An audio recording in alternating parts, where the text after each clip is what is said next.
Philippines here again, and this time we're talking about, somebody asked me, is it possible for a man to cure autogynephilia? Now, just to recap, and it's all in my videos, autogynephilia is a man's propensity to be sexually aroused at the thought or image of himself as a woman. And it's one of the two forms of male to feminine trans. Okay? Autogynephils are not transsexual, even if they have GRS surgery. They're transvestites, right? They're cross-dressers. But the surgery that they have, if they have it, it's just an improvement to the woman's suit. Okay, that's all it is. They're not really transsexual at all. Some of them claim to be, but they're not. I mean, once you meet a few, you go, forget it. HSTS are the transsexual ones. Now, autogynephilia is an enormously debilitating and damaging condition to have, and I greatly sympathise with any men who have it, for whom it has run out of control. And unfortunately, we live in a world now where it's actually being encouraged for autogynephilia to be out of control. The very last thing that any autogynephile should do is transition into a woman. It's insanity, because they're men, you know, and they're always going to be men. They're always going to look like men. With someone like Zoe Tur, I mean, are you really seriously suggesting that someone like that is going to be mistaken for a woman, or Bruce Jenner? You know, it's not going to happen. So every time they go out in public, they have this massive cognitive dissonance, such that even if people are calling them by what they call appropriate pronouns, they know perfectly well that everybody around them is lying. Everybody knows that Bruce Jenner's a man. Everybody knows that Zoe Tur's a man. You know, you can go through the list of them. They're obvious men dressed up as women. There's no way around that. And so for a man to go down that path, it's extremely damaging. A lot of them transition in middle age. They're going to lose their homes, they're going to lose their wives, they're going to lose their families, they're going to lose everything. And it destroys their lives. So the question, can you get rid of it? Can you cure it? Well, unfortunately, very little work has been done into curing autogynephilia. There has grown up a culture in which the response to autogynephilia is, just process them and give them GRS, which is insanity, and it's going to come back and bite us. If you are in that position, if you're a man and you think you're autogynephilic, you think you get off, you know, you're going to know.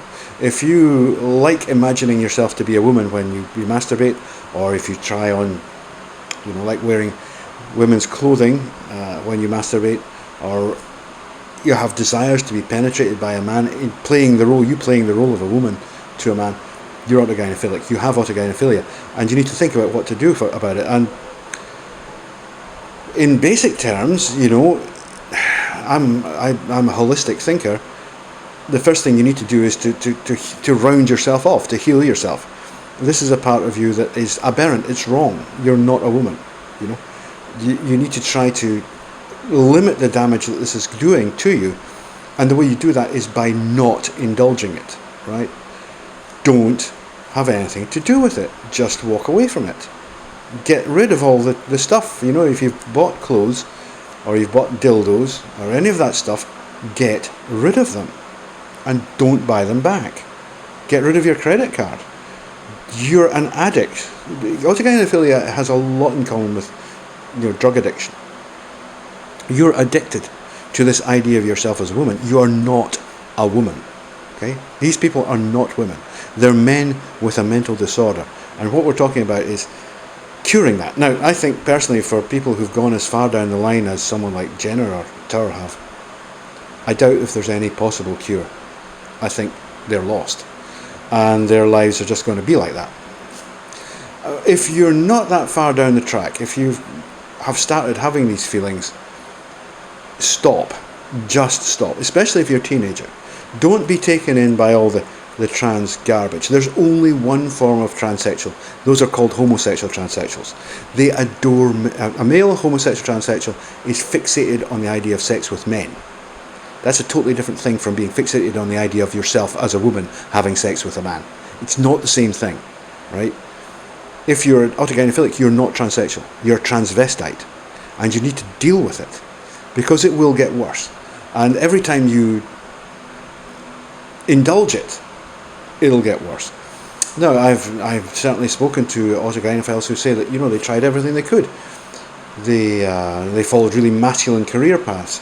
They got married. They had lots of kids. They did everything they could to try to fight this condition. Well, you have to do more. I mean, it's not easy. It's not an easy thing to fight. I have letters there from men who've been fighting it all their lives, and their lives have been miserable because of it. Terrible, terrible damage it's done to their lives. I don't know if you can cure autogynephilia. What I would say is the worst thing you can do is indulge it. Don't do it. Don't indulge it. And, you know, don't indulge it to the point of having surgery, like genital reconstruction surgery. That's just crazy. That's insane. I would suggest that a great deal of psychotherapy, psychoanalysis to start with, is required. I don't believe that surgery or, you know, giving these placebos to autogynephiles is suitable at all. I think it's a totally different thing for HSTS. I think for most HSTS, the best thing they could possibly do is be given the hormones and told go off and be a girl. That's it. That's what they are anyway, you know. But AGPs are not like that. They're men. They're men. And they can't be women. You can't take a guy of 45, 50, 60, you know, and say, oh, now you're a woman. That's ludicrous. It's ridiculous for the man. It's also ridiculous for women. And remember, autogynephiles are heterosexual. Even the ones who are bisexual are attracted to women, which means they really are actually a threat in women's toilets. You know, HSTS are no threat to anybody anywhere. You know, they're certainly no threat to women because they're homosexual males. You know, they're not sexually interested in women at all. What they want is for some great big hairy guy to come and ravish them. You know, they're absolutely not interested at all in spying on women or any of that stuff. It's not their thing at all. They're using women's facilities because if an HSTS went to a guy's facility, she would get in real trouble because she's a girl. It would be like, oh, why is there a girl in this toilet? You know, it's not. She isn't just a guy dressed as a girl. She is a girl. She just happened to be, you know, born with a cock. So that's the one on curing it. I don't know if there's a cure. I hope for the sake of a lot of these guys that there is a cure, because it's a terrible, terrible thing. You know, you have people running around the world saying, I'm a real woman, when they're men in dresses. It's just ridiculous.